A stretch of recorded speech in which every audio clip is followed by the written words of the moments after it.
Assalamualaikum teman-teman, ketemu lagi dengan saya di resep Bang Robin.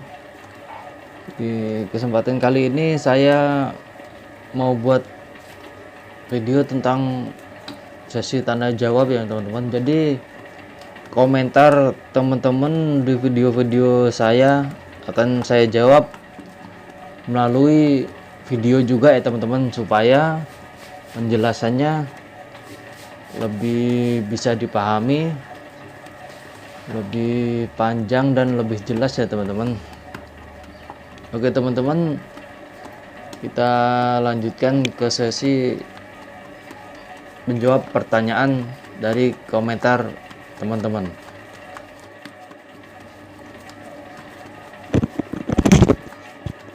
Ini pertanyaan yang pertama tadi dari Eli Susilowati ya teman-teman.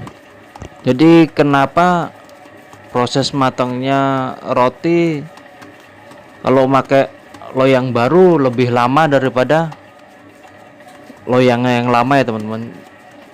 Itu karena loyang baru tuh dia belum pernah dipakai, jadi belum panas, ada lapisannya ya teman-teman, lapisan anti panas biasanya.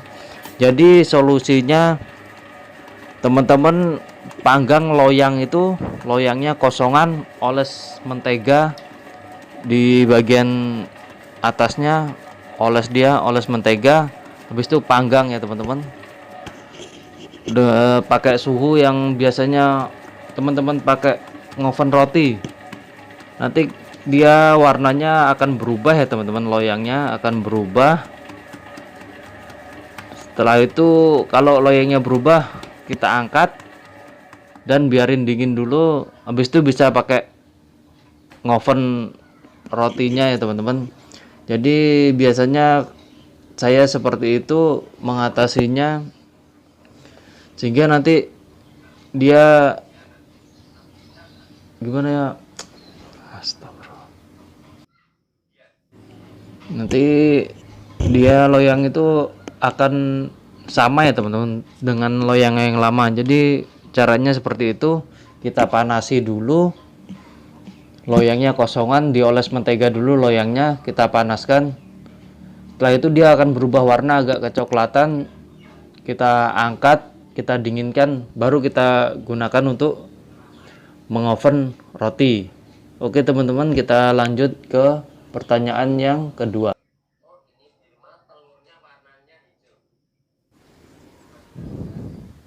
Pertanyaan yang kedua, kenapa roti waktu dingin kaku dan keras?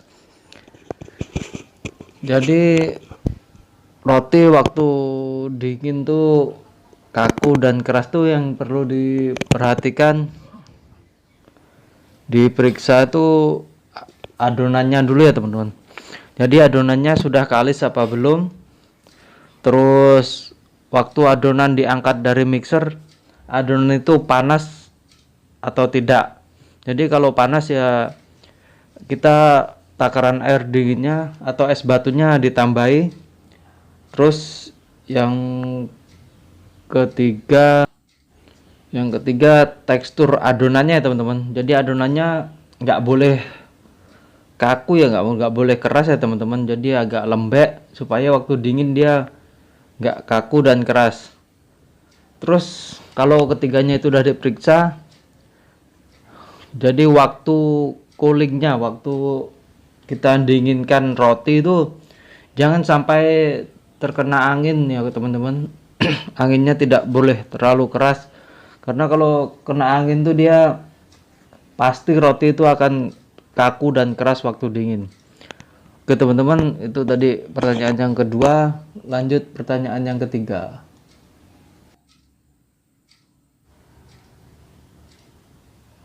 Jadi pertanyaan yang ketiga, proofing 2 jam nggak over proofing kah? Jadi gini ya teman-teman, untuk roti saya enggak over proofing ya teman-teman. Jadi tergantung dari suhu lemari prover kita. Jadi gimana kita caranya mengatur panas atau suhu dari lemari prover kita. Jadi untuk roti ekonomis Yang saya buat ini proofing 3 jam pun masih aman ya teman-teman, karena ini hanya pelembutnya tidak terlalu banyak, jadi rotinya pakai tepung protein tinggi saja. Jadi apabila proofing akhirnya kurang, roti kita malah jadi kurang lembut ya teman-teman. Jadi itu biasanya 2 jam itu aman untuk roti saya. Oke teman-teman, untuk lanjut ke pertanyaan yang keempat. Jadi untuk pertanyaan yang keempat, takaran kalsium propinat ya teman-teman, atau pengawet rotinya berapa gram. Jadi yang paling aman itu per 1 kilonya menggunakan 3 gram kalsium propinat ya teman-teman. Jadi kalau terlalu banyak nggak aman juga bagi kita, dan juga kalau terlalu banyak nggak aman juga untuk adonannya teman-teman. Jadi kalau terlalu banyak kalsiumnya mengakibatkan adonan lembek, terus pada saat fermentasi akhirnya dia akan lambat ya teman-teman. Jadi jadi lama fermentasi akhirnya. Jadi takaran amannya itu per 1 kilonya 3 gram kalsium propinat. Oke teman-teman, lanjut ke pertanyaan kelima. Oke, pertanyaan yang kelima, kalau pakai tepung terigu curah gimana Bang, bisa apa tidak? Jadi gini ya teman-teman, bisa pakai terigu curah itu bisa, asalkan memang yang dijual itu, yang ditimbang itu benar-benar protein tinggi, tepung protein tinggi ya teman-teman. Jadi kalau pedagangnya jujur, yang dijual itu protein tinggi nggak masalah, karena kalau bilangnya pedagangnya protein tinggi terus yang dijual protein rendah, bisa rusak roti kita. Jadi kalau bisa ya beli 1 sak, atau kalau mau amannya per kilonya ya yang pak-pakan itu, yang protein tinggi tapi sudah pak-pakan. Oke teman-teman, kita lanjut pertanyaan berikutnya. Oke teman-teman, pertanyaan selanjutnya, biar adonan rapet dan nggak mangap waktu di oven. Jadi gini ya teman-teman, kalau adonan waktu di oven dia pada buka dan pada mangap itu, jadi yang perlu diperhatikan cairannya ya teman-teman. Adonannya itu cairannya harus pas, nggak terlalu kaku ya adonannya teman-teman, nggak terlalu keras.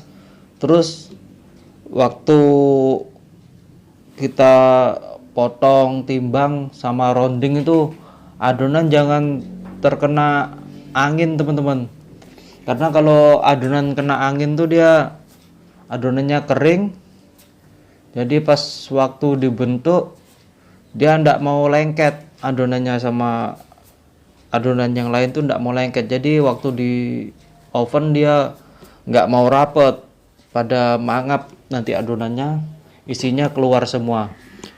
Jadi itu ya teman-teman. Kita lanjut pertanyaan selanjutnya. Jadi pertanyaan selanjutnya, proofing 2 jam aman-aman aja untuk adonannya nggak bau asem. Jadi gini ya teman-teman, bau asem itu karena takaran raginya terlalu banyak. Terus di adonan saya tuh raginya lebih sedikit daripada takaran gulanya. Jadi untuk fermentasi proofing 2 jam itu aman-aman saja untuk adonan saya, karena takaran gulanya lebih banyak daripada takaran raginya. Oke teman-teman, sampai di sini dulu sesi tanda jawabnya. Teman-teman bisa komen di bawah, nanti saya bantu jawab sebisa saya, sepengalaman saya. Semoga bermanfaat. Semoga membantu teman-teman juga. Oke teman-teman, assalamualaikum.